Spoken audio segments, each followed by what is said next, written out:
네, 안녕하세요. 프리미엄 종목 상담 VVIP 손현정입니다. 네, 모든 것이 좀 애매한 계절입니다. 춥다고 해서 막상 패딩을 꺼내기에는 조금 그렇고요. 또 그렇다고 가을 코트만 입기에는 좀 춥고요.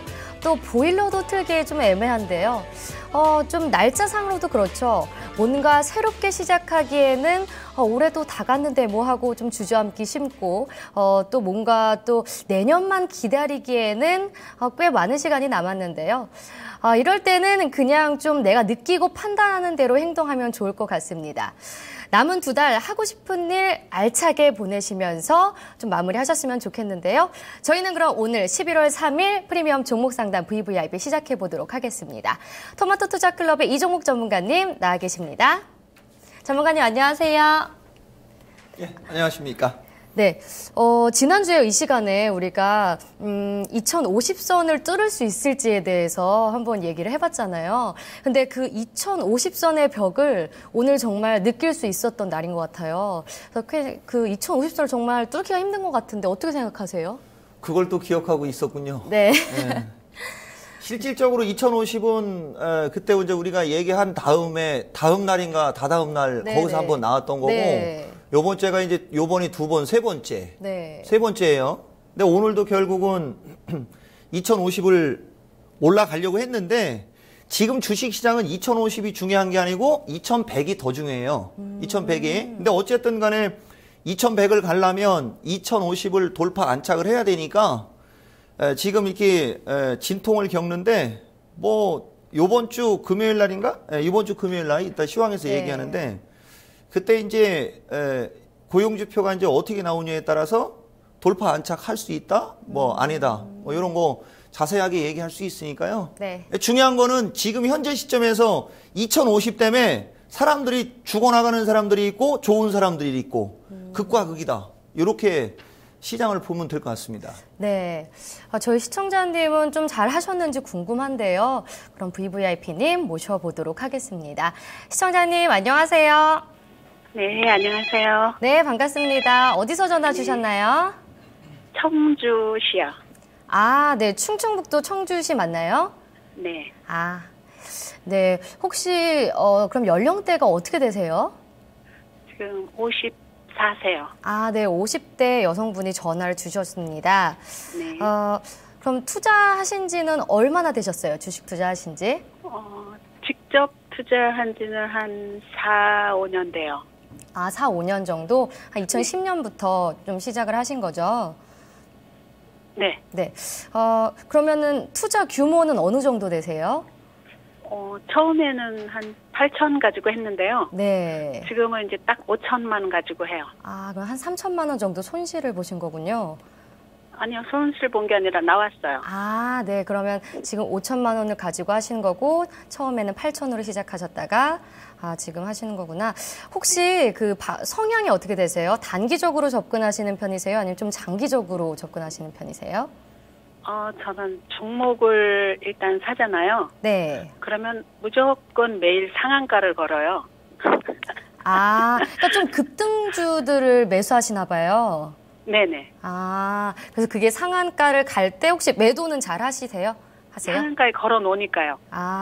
네, 매도는 이제 상한가 되면 매도가 되는 거죠. 네.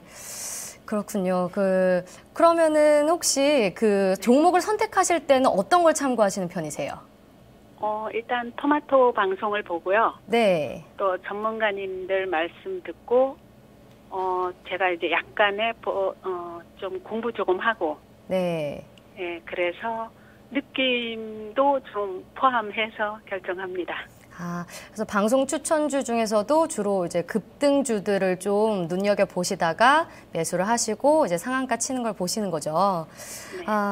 지금 특이사항에는 이제 매도 타임이 좀 어렵다라고 말씀을 해주셨어요.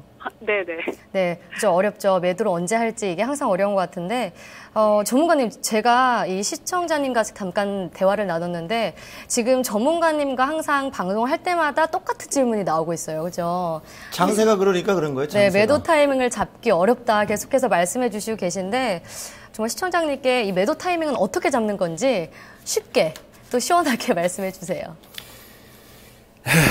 이분은 네. 또 청주 사람이라 내가 처음에는 즐거워했는데 전화 통화하는 거 듣고 별로네 기분이. 예? 별로예요, 별로. 아, 왜요? 잘해주세요. 예. 아니 뭐 그렇다고 뭐 이종복이가 어차피 네. 시청자들이 텔레비를 보고 있는 상태니까 뭐 잘해주고 못해주고는 그거고 이제 좀 정이 안 가는 거예요, 정이. 그 이유가 뭐예요? 말 그대로 급등주. 아, 이게 자 급등주는 매도 타이밍을 잡을 때 시청자님 청주분이라고 하셨죠? 네. 이종복이 청주 사람입니다. 아시죠? 아이, 반갑습니다. 아 모르니까 똑같은 질문만 하는 거예요, 사람들이. 자 급등주는 매도 타이밍을 잡을 때 일반적인 주식하고는 달라요. 근데 지금 시청자분 질문한 걸 갖고 얘기를 해드리면 급등주는 오직 이게 이분은 이제 혼자 매매를 할 수 있다라고 하니까 정형화된 툴에서 정형화된 어떤 매매 기법 내에서 완전히 그냥 정형화되게 대응을 해야 되고 지금 이분 아까 봤을 때 이분은 급등주를 무조건 쫓아가는 것도 있지만은 이 급등주를 적당히 사가지고 상한가에 매도를 걸어놓는다라고 한 게 이제 지금 문제가 되는 거예요. 왜냐면은 그게 매도가 안 되고 다음날 죽으면 이제 반토막이 나는 거거든요. 그러니까 급등주를 매매할 때는 그렇게 매매를 하면 안 돼요. 급등주는 죽을 때 파는 거예요. 죽을 때. 급등주는. 시청자님 이해가 가십니까? 네네. 급등주는 죽을 때 팔아야지 되는 거지 상한가 칠 때 파는 게 아니에요. 그러니까 지금 매매를 거꾸로 하기 때문에 상당히 위험하신 분이야. 이분은 어떤 시장에서도 상당히 위험한 거고 급등주는 오히려 급등할 때 파는 게 아니고 죽을 때 파는 거고 그리고 급등주를 매매할 때는 자기만의 어떤 정형화된 룰을 갖고 대응을 해야 된다. 요 얘기를 하고 이해를 돕기 위해서 우리 MC하고 한마디를 하면 시청자님 자 네. 우리가 이제 뭘로 예를 들을까요? 네. 그냥 서울대공원은 너무 쉬우니까 네. 산에 갈 때 시청자님 한번 들어보세요. 네. 산에 갈 때 한 30명이 길도 모르는 산에 가는 거는 그건 이미 그건 조난당할 딱 좋은 사람들이고 기본적으로 사람들이 산을 가거나 모르는 길을 갈 때 한 대여섯 명이나 한 열댓 명이 딱 모여서 갈 때 길을 모르는 거야. 그때 이미 딱 떠날 때 야 우리 처음에 가갖고 방향이 좀 헷갈리면 왼쪽으로 가자. 그 다음에 이제 왼쪽으로 갔는데도 길이 없을 때는 침 뱉어서 이렇게 딱 해갖고 튀는 쪽으로 가자. 이렇게 먼저 정해놓고 가면 우왕좌왕하지는 않죠. 그렇죠. 그 길이 맞을지 틀릴지 몰라도 그지? 네. 급등주가 그렇게 하는 거야. 똑같은 거지. 아, 미리 방법을 정해놓고 그렇죠, 접근을 그렇죠. 해야 된다는 거죠? 그렇죠. 이렇게 얘기하면 아마 알아들으실 수 네, 있을 것 사실 같아요. 근데 들으면서 조금 어려웠던 점이 급등주가 꺾일 때 매도를 해야 된다라는 게 무슨 말인지 잘 와닿지 그러니까 이제 않거든요. 그것도 네. 이제 네. 5분 차트면 5분 차트, 30분 차트면 30분 차트, 일봉이면 일봉 이렇게 그 캔들 기준으로 지지를 딱 정해놓는 거죠. 그러니까 네. 이격이 멀은 주식은 일봉으로다가 던지면 안 되지. 왜냐면 이격이 멀으니까 그게 벌써 반토막 이상 나는 거예요. 그래서 이격이 멀은 주식은 30분 차트. 그 다음에 5일선 따라가는 애들은 5일선. 이렇게 딱 정해놓는 거란 얘기죠. 자세한 사항은 조금 이 종목들 보면서 조금 더 자세히 말씀해 주셨으면 좋겠는데요. 예, 예. 시청자님께서 그럼 포트폴리오 한번 열어주시죠. 어떤 종목 가지고 계시나요? 네. 세종텔레콤 네. 1932원에 52%요. 네. 그다음에 쌍방울 3578원에 23%. 네. 그다음에 EID 1939원에 20%. 네. 일신석재 1444원에 5%. 네. 지금 보니까 세종텔레콤은 오늘 뭐 거래 정지가 됐지만 그래도 조금은 수익 구간에 있으시고요. 일신석재랑 쌍방울이랑 EID는 모두 손실 구간에 있으신데 조금 정리를 해야 할 종목들이 있을 것 같아요. 전문가님이 생각하시기엔 어떤지 한번 직접 만나보시고 궁금한 점도 있으시면 물어보세요. 네. 자, 시청자님 이종복입니다. 네. 제가 궁금한 게 세종텔레콤 1932원, 1932원이면 이거 뭐 한 두세 번에 샀든지 아니면은 물타기 하든지 해서 단가가 낮아진 거죠? 아니요. 어제 그냥 다 샀어요. 아, 어제 쫓아 들어갔어요? 이거 네. 왜 상한가에 매도 주문 안 했어? 아, 요거는 너무 작게 났잖아요. 자, 저는 거의 한 말씀 30% 드릴게요. 넘어야죠. 네. 청주 사람인데 잘해줘야 되는데, 자, 세종텔레콤이 급등하는 이유는 아시죠? 네. 그러면 그 사업자 그 신청 법인이 3개의 법인이라는 것도 아시죠? 네네. 그럼 만약에 거기서 탈락되는 애들은 어떻게 되는지도 아시죠? 네. 결론. 지금 세종텔레콤 얘네들이 올라간 걸 보시면 이토마토 시청자분들도 보면 알겠지만은 제4이동통신 사업자 신청이에요. 신청. 사업자로 선정된 게 아니고 신청. 예. 과거에 통신주가 우리가 이제 어렸을 때 90년대부터 이제 주식을 할 때 그 54K 모뎀인가 그거 띠띠띠띠띠 해갖고 네스케이프 천리안 그 모뎀서부터 시작해가지고 네네. 지금 기가까지 왔죠. 네네. 그렇게 오면서 통신 장비주들도 그걸 따라가는 건데 지금 이제 제4이동통신은 정부 정책주입니다. 그러다 보니까 이제 주가들이 움직이기 시작했는데 얘들이 제가 알기로는 사업자 선정 발표가 11월 달 중으로 그게 나오는 걸로 알고 있는데 세종텔레콤 보시면은 1차 급등을 한 상태에서 이거 왔다 갔다 하다가 다시 치고 올라가는데 어제 상한가 들어갈 때 보면 꼬랑지가 달리는 상한가로 들어갔어요. 그리고 이틀 거래일 동안 40% 이상 올라가면 경고에 정지되는 거 아시죠? 네. 시청자님 그런 거 다 알고 사시는 거죠? 네. 그거 모르고 사는 거 아니죠, 진짜? 네. 네, 오케이. 그러면 뉴프라이드라는 주식이 있습니다. 네네. 뉴프라이드가 이게 중국 면세 그 사업자 선정한다고 해갖고 이쪽에서 치고 가다가 여기서 머리 들고 여기 T자 나온 적 있죠? 여기 네. 10월 1일 타이밍. 그러니까 세종텔레콤이 만약에 제가 요번에 제4이동통신에서 유리한 고지를 점령하는 컨소시엄에 들어간다면 아마 흔들면서 왔다리 가면서 목표치 정도는 올라갈 수 있겠는데 저는 이거 올라간다고 얘기 안 할 거예요. 있겠는데라고 얘기하는 거야, 시청자님. 네. 아시겠죠? 네. 그래서 내일 얘가 시초가가 나왔을 때 시초가가 갭이 크냐 작으냐. 갭이 큰 상태에서 완타치로 치고 올라가야 돼요. 그러면 그게 급등주 매매법이 되는 거고 만약에 얘가 시초가가 작게 나오면 제가 봤을 때는 그냥 단기 트레이딩으로 마무리하시는 게 어떻겠느냐 이렇게 진단드리고 싶고 차라리 지금 전면에서 지금 제4이동통신이다라고 해갖고 애들 데리고 가고 있는 저 4-5개의 종목들을 갖고 개인 투자자들이 매매를 하려고 하지 말고 어차피 제4이동통신 사업자 선정으로 인해서 다른 통신 장비주 쪽에도 모멘텀은 준단 말입니다. 그러면 그쪽에서 모멘텀 줄 때 밑에서 치고 가는 애들 오히려 급등주는 밑에서 치고 올라가는 첫 번째 시세에서 따라 들어가는 거지 이렇게 N자형으로 다시 치고 올라갈 때는 저는 지금까지 개인 투자자들한테 권한 적이 없어요. 시청자님. 그러니까 N자형으로 치고 가는 종목을 하려고 하지 말고 밑에서 이렇게 딱 처음으로 치고 들어가는 애들 차라리 그쪽 통신 장비를 하는 게 투자에 도움이 될 수 있다. 시청자님. 그렇게 말씀드리는 거예요. 그래서 이거 내일 거래가 재개될 때 갭이 클수록 유리하고 그죠? 갭이 작을수록 불리하다. 요 말씀 드린 거고 어차피 날라다니는 주식은 대한민국에 되게 많아요. 그러니까 차라리 통신 장비 쪽에서 밑에서 치고 가는 애를 하는 게 불안하게 50%를 먹는 것보다 안전하게 20%를 먹는 거는 이거 투자 성향이야. 그죠? 이종복이는 이토마토에서 항상 사람들한테 하기를 불안한 20%보다는 안전한 8%를 먹어라. 이렇게 얘기를 하거든요. 근데 요새는 주식시장 등락폭이 커져가지고 불안한 50% 그냥 올라가 요새는 종목들이. 하루 거래 정지되면 끝나는 게요. 그리고 다시 올라가요. 그러니까 그렇게 불안한 50%보다는 안전한 20%를 노리는 쪽으로 우리 청주에 계신 시청자분한테 계도를 한번 하는 겁니다. 아시겠죠? 네. 욕심 부리지 마시고 그냥 단기 트레이딩으로 권하고 싶다. 이렇게 말씀드린 거예요. 네. 자, 그 다음에 방울방울 쌍방울. 역시 마찬가지죠. 자, 방울방울 쌍방울도 보시면 이것도 보면 급등주를 매매를 할 때는 아까도 얘기했듯이 그죠? 이 급등주 매매법.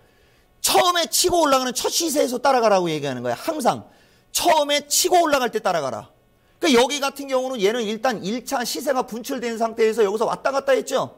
그러니까 여기서 다시 급등할 줄 알고 따라 들어가니까 물리는 거거든요. 그러니까 개인 투자자분들이 매매를 할 때 사실 요새는 대형주는 재미가 없어요. 그 아까도 우리가 얘기했듯이 주식시장 2050이 철옹성이거든 지금. 그러니까 주식시장이 2050에 근접하면 근접할수록 차별화가 심하게 나온단 말이야. 그러니까 대형주도 만만한 거 없고, 그러니까 주식시장이 2050에 오면 두드려 맞고 대형주가 차별화가 나오고 그러고 장은 안 빠지니까 이제 만만한 게 개별주인데 제약바이오는 이전에 급등했다가 죽었기 때문에 모멘텀이 떨어지고 모양이 안 만들어지니까 이제 이런 쪽으로 다 이제 종목들이 이제 붙는 거거든요. 시청자님. 아시겠어요? 네. 그리고 요 쌍방울은 지난번에 경남 거제에서 질문하셨던 분, JCN 시스템, 한국전자금융, 한국전자인증, 사마네트워크 질문했던 분이 있어요. 10월 20일 날. 같은 거야, 이게. 그분하고. 이 쌍방울이 급등한 이유, 중국 관련 이슈로 급등했잖아요. 그러니까 쌍방울 메리아스 있잖아요. 그죠? 예, 쌍방울 메리아스, 그 다음에 그 쌍방울이 2자녀 출산 허용한다고 해갖고 그쪽에서 매출이 늘어날 수 있다라는 기대감과 제주도에 무슨 리조트 사업을 하느니 어쩌느니 그런 뉴스 나오면서 이미 급등한 주식을 나중에 뒤풀이를 뭐하러 해, 이런 걸. 시청자님, 청주분 아시겠죠?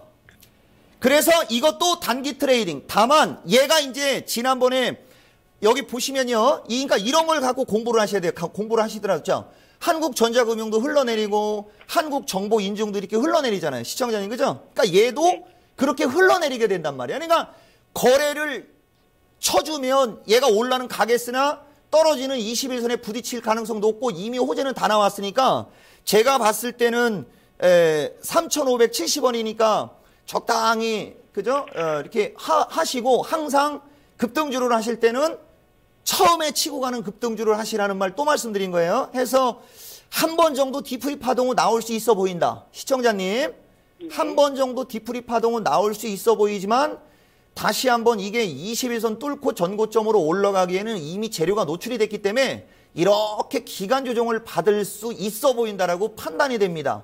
시청자님 아시겠죠?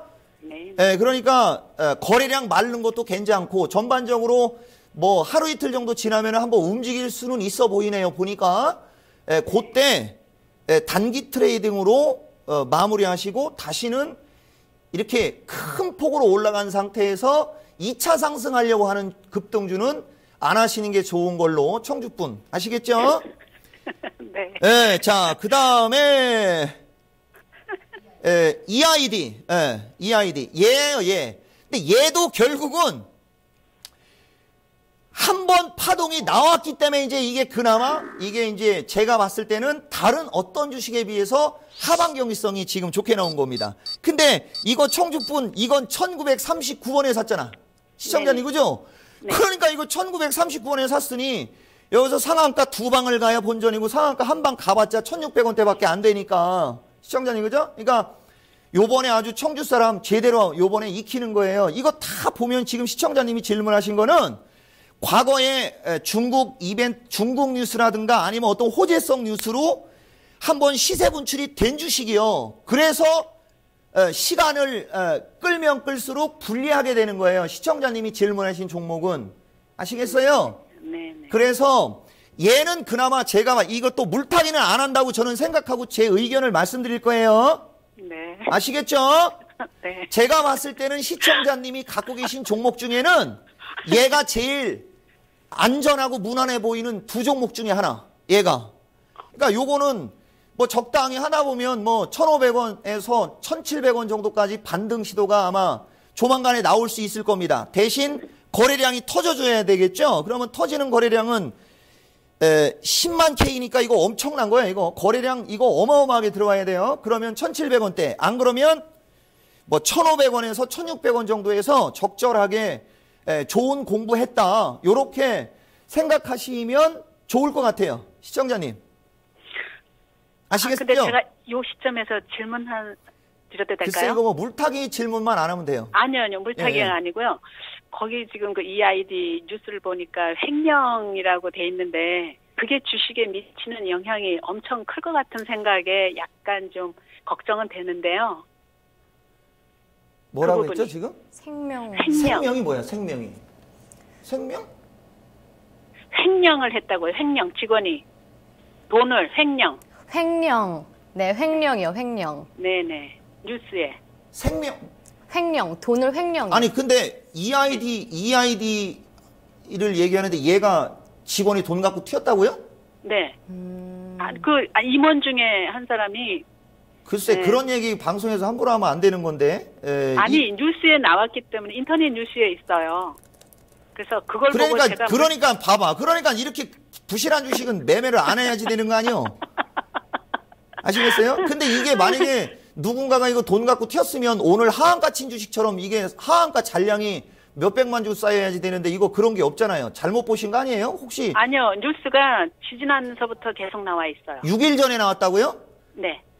그러면 6일 전에 그 직원이 돈 갖고 튄 게 지금 반영이 된 거 아니에요? 그러니까 이런 거 얘기하면 안 되는데 어쨌든 1,500, 1,600원대로 반등 줄 때 팔고 나오시는 게 유리해 보입니다. 아시겠죠? 제가 네. 이 방송에서 얘기할 수 있는 건 이 정도지. 만약에 이거 부도 맞을 주식이면 오늘 하한가 친 주식처럼 하한가 잔량 한 몇백만 주 쌓아놓는 거죠. 한번 이것도 종목 프리미엄이니까 저 시청자가 직접 물어봤으니까 프리미엄에서 얘기를 안 할 수가 없지. 이런 거.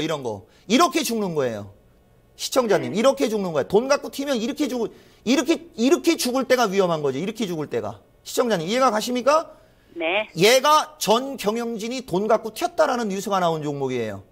그러니까 그런 식으로 죽을 주식은 이렇게 꺾이는 거지, 아까 그 주식처럼 꺾이지는 않습니다. 다만, 그러니까 그런 주식을 하지 말으라는 얘기예요. 뉴스 나오고, 고점에서, 그죠? 흘러내리는 주식을 안 하는 게 좋은 거예요. 밑에서 치고 가는 게 좋은 겁니다. 예를 들면 지난번에 그 경남 거제에 있는 분 얘기했으니까 요거까지 얘기하면, 그때 이종복이가 진단해 줄 때도 이거 사마 네트워크가 가장 안전해 보인다라고 얘기했던 겁니다. PD님 기억나십니까?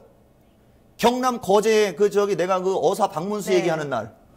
네. 얘가 제일 쉽게 올라갔잖아요. 이토마토 시청자분들. 아시겠어요? 네. 그러니까 이렇게 안전한 주식 추세 돌파해서 사갖고 한 일주일 정도 있다가 한 10%, 20% 먹는 주식을 선택하면은 두 다리 쭉 뻗고 자는 건데 이게 원래 시즌이 된 거예요. 그러니까 주식 시장이 그만큼 퀄리티가 안 좋은 거예요. 주식 시장이 퀄리티가 안 좋으니까 증거금 100%짜리 관리 종목 이종복이가 증권회사에서 교육받을 때는 증거금 100%짜리는 아예 누가 물어봐도 대꾸도 하지 말라고 교육받았다고. 근데 여기는 이토마토 종목 진단 프리미엄이잖아요. 그러니까 이종복이가 그래도 우리 시청자분들 또 그런 위험한 종목도 질문하고 그러면 한 번씩 봐주고 그러는데 이종복이가 여기서 확 얘기해버리면 그게 오히려 또 시세 왜곡이 될 수도 있어요. 시청자님. 네. 그러니까 조심스럽게 얘기를 해드리는 거야. 아시겠죠? 네. 그래서 어쨌든 간에 직원이 돈 갖고 튀면 죄를 받아야 되는 건데 얘가 위험한 주식이었으면 이미 6일 전에 나온 뉴스니까 벌써 내리꽂혔을 거란 얘기예요. 그러니까 내리꽂히지 않았다는 얘기는 또 다른 뭔가가 있다는 얘기가 되는 거고 반등이 나오면 빠져나와라. 이렇게 진단드린 겁니다. 청주에 사시는 분 네. 아시겠죠? 네. 종목, 그러니까 주식시장이 사람들을 이렇게 만드는 게요. 그 다음에 이제 일신석재. 아시겠죠? 일신석재도 지금 보면 진짜 요게 이제 아까하고 틀린 게 일신석재는 올라갔다 내려갔다 하는 파동이잖아요. 이토마토 시청자분들 그죠? 자, 올라갔다 내려갔다 틀린 거죠. 근데 얘도 역시 마찬가지로 일신석재는 과거에 이게 이제 남북 정상회담이라든가 아니면은 북한하고 이제 교류가 좋다라든가 그럴 때마다 한 번씩 툭툭 움직이는 주식이에요, 이게. 또 그러니까 종목 질문한 게 청주분 치고는 좀 그래요. 시청자님. 아시겠죠? 그래서 어쨌든 간에 일신석재는 차트적으로 봤을 때는 다른 종목들에 비해서 지지와 저항은 확고하나 얘가 전고점을 넘어가려면 여지없이 거래량이 여기가 10월 14일, 10월 15일 날 터진 거래량 이상이 나와야 고점을 넘어가지 그렇지 않으면 얘가 이렇게 올라갔다 다시 쳐질 가능성이 높다. 이렇게 판단이 되는 겁니다. 그래서 요번에 이렇게 한번 움직일 때 팔아먹고 그 다음에 한 달 정도, 그죠? 한 3주에서 한 달 정도 지난 다음에 차라리 한번 관심 있게 보시든지 그런 식으로 대응하시라는 말씀을 드리고 싶고요. 시청자님, 총평으로 말씀드리면 총평으로 말씀드리면 청주에 계신 시청자분이 매수 질문한 종목은 증권 투자 경력 4년에서 5년의 분이 매매할 만한 종목이 아니며 리스크 관리 우선의 원칙에 입각해서, 왜냐면 이번에 고용지표 나오고 나면 이제 장이 헷가닥 해갖고 좋은 주식이 날아갈지도 모르는데 언제 거래 정지될지 모르는 주식 갖고 매매할 필요는 없는 거잖아요. 그죠? 그래서 리스크 관리 우선의 원칙, 재무 구조가 상당히 안 좋고 철저히 시장의 어떤 단발성 테마라든가 단발성 뉴스에 의해서 움직이니 향후에 이런 종목을 매매하시더라도 그 정형화된 나만의 어떤 원칙, 이격이 벌어져 있을 때는 분차트, 이격이 없을 때는 일봉, 아니면은 추세 패턴 자체가 추가 상승 5%다가 올라가는 주식은 안 따라가고 첫 번째 시세에서 따라가고 하는 그런 원칙을 딱 정해놓으신 다음에 내년 3월 달 이후에 또 개별 급등주 하시면은 아마 좋은 결과가 나오지 않겠냐, 이렇게 총평으로 말씀드립니다. 감사합니다. 네, 전체적으로 조금 불안한 매매보다는 이제 안정적인 매매를 좀 권유해 주셨는데요. 네. 그래도 혹시라도 급등주 매매를 계속 하신다면, 나중에 좀 쫓아가기보다는 처음에 올라갈 때 잡는 게 좀 중요할 것 같습니다. 시청자님 혹시 또 궁금하신 점 있으신가요? 아니요. 제가 이제 대체적으로 아까 또 말씀하셨는데 쌍방울도 네. 1,500원대부터 상한가를 2번이나 해서 나왔어요. 그리고 이제 이게 5,000 얼마까지 갔다가 그때도 상한가로 나왔고, 네. 근데 다시 떨어졌길래 이제 산 거예요. 그래서 어쨌든 지금 선생님 말씀 듣고 제가 주의를 많이 해야 될 것 같아요. 네, 알겠습니다. 좀 도움이 되셨으면 좋겠는데요. 네. 네, 언제든지 또 궁금한 점 있으시면 전화 주세요. 네. 네, 잘 들었습니다. 네. 네. 감사합니다. 네, 오늘 프리미엄 VVIP 포트폴리오 진단을 해봤습니다. 네, 지금 게시판에서 또 종목 진단 요청이 들어오고 있습니다. 지금 뭐 하이닉스하고 또 네, 현대산업 이 정도가 들어왔는데요. 많은 좀 시청자분들이 많이 종목 진단 요청을 하셨으면 좋겠습니다. 저희가 이 종목 진단 받은 거는요, 바로 이 선물 시장 보고 나서요, 진단해 드리도록 할게요.